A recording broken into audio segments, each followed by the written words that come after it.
नमस्कार, आप देख रहे हैं जन खबर देहरादून से है। डीजीपी अशोक कुमार ने देहरादून जिले की कानून व्यवस्था को लेकर समीक्षा की।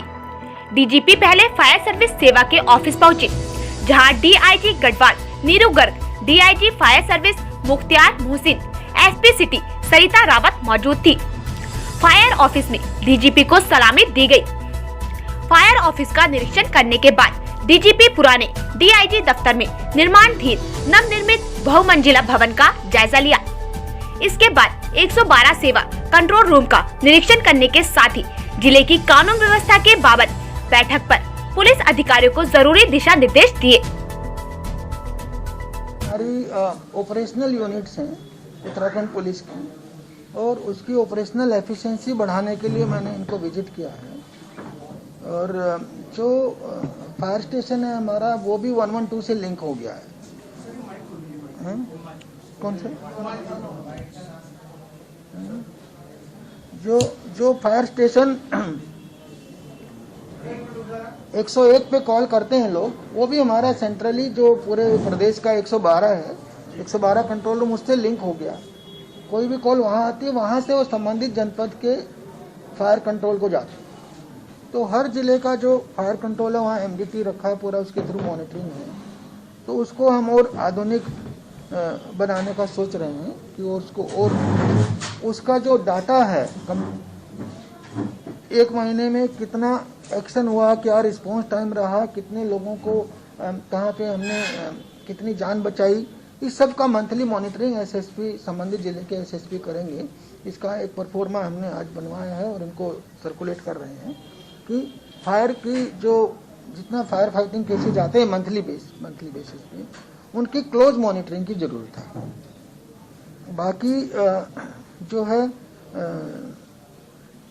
जो पहाड़ों के लिए जो फायर टेंडर खरीदे जा रहे थे बड़े वाले, उनको पहाड़ के लिए हमने कहा थोड़े छोटे साइज के खरीदेंगे, 1109 की चेसिस या उसके आसपास के साइज में, क्योंकि नहीं तो उसको मूवमेंट में मुश्किल होती है। पहाड़ों में आप जानते हैं मोड़ घुमावदार सड़कें होती हैं।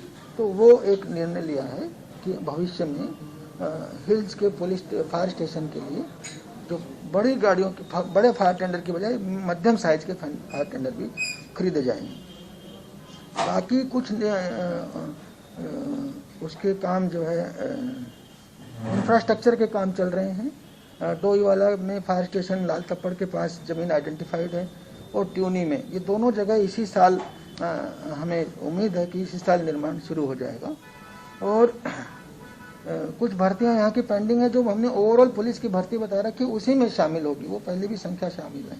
तो फायरमैन और एफएसएसओ की जो फायर सेकंड ऑफिसर है, उसकी सेकंड स्टेशन ऑफिसर है, उसकी हमारे पास शॉर्टेज है, वो उसी भर्ती में शामिल है, जो मैंने पहले से नंबर दिया हुआ है। तो वो भी वही अप्रैल मई में शुरू होगी। अब उसके बाद मैंने यहाँ के डायल 112 का भी जो है वो किया और निरीक्षण किया। डायल 112 हमारा बहुत एफिशिएंटली काम कर रहा है, और 6000 के करीब कॉल यहाँ पे आ रही है। और उसमें सारी ऑपरेशनल नहीं होती, बट वो सभी कंसर्न जिलों को जा रही है, और हर जगह इसका रिकॉर्ड मेंटेन हो रहा है। उसमें भी मैंने कहा है कि डायल 112 डिस्ट्रिक्ट वाइज उसका मंथली परफॉर्मेंस क्या रहा, और उसकी जो क्लोजर रिपोर्ट है। कोई भी आदमी 112 पे कॉल करता है तो मेरे कंप्यूटर में रिकॉर्ड चढ़ जाता है, वो किससे संबंधित है, महिला से संबंधित है, या आपसी झगड़ा है, या फायर की कॉल है, जो भी है, और उसने किसको ट्रांसफर की, ट्रांसफर जिसको की उसने क्या उस पर एक्शन लिया। ठीक, तो वो जो क्लोजर रिपोर्ट है वो एक्शन टेकन रिपोर्ट है। वो एक्शन टेकन रिपोर्ट हमारी किस क्वालिटी की है ना। ऐसे ही बस उसने मतलब कच्चा काम करके तो नहीं बंद कर दिया, उस क्वालिटी को मॉनिटर करेंगे हमारे एसएसपी मंथली रूप से, एसएसपी भी और आईजी डीआईजी रेंज भी। ये हमने आज निर्देश दिए हैं। और बाद में मैंने जनपद देहरादून के समस्त अधिकारियों की बैठक की, और इनको जैसा मैं पहले से कहता रहा हूँ, लोगों की समस्याओं के प्रति संवेदनशील होने को कहा। लोगों की शिकायतें सुनी जानी चाहिए हर हालत में, अगर शिकायत दर्ज नहीं करेंगे तो कार्रवाई होगी। ट्रैफिक को अच्छा रखें, एनक्रोचमेंट ना होने दें, किसी भी हालत में ड्रग्स माफिया आपके क्षेत्र में नहीं होने चाहिए, अदरवाइज आप अकाउंटेबल होंगे और जवाबदेह होंगे। ये मैंने इनको बताया है। और साइबर क्राइम पे भी फोकस करने को कहा है। जो मेरी प्राथमिकताएं हैं पुलिसिंग के संबंध में, वो मैंने देहरादून कैपिटल होने के नाते यहाँ हमें और अच्छा इनसे चाहते हैं, रिस्पॉन्स टाइम अच्छा चाहते हैं, पुलिस का व्यवहार अच्छा चाहते हैं पुलिस से, और एक्शन जो है वो क्वालिटी एक्शन हो लोगों की शिकायत पे, ये मैंने इनसे अपेक्षा जाहिर की है। और साथ ही कहा कि अगर आप किसी भी फ्रंट पे इनमें फेल होंगे तो फिर जवाबदेह होंगे, आप पे कार्रवाई भी कड़ी होगी। डीजीपी अशोक कुमार ने निरीक्षण करने के बाद कहा कि हेल्पलाइन नंबर 112 सेवा अब सिर्फ फोन रिसीवर कर थाने को कॉल रेफर करने तक सीमित नहीं होगा। जिस प्रकरण में कॉल आया, क्या उस समस्या का निदान हुआ या नहीं, यह भी अब फॉलो किया जाएगा।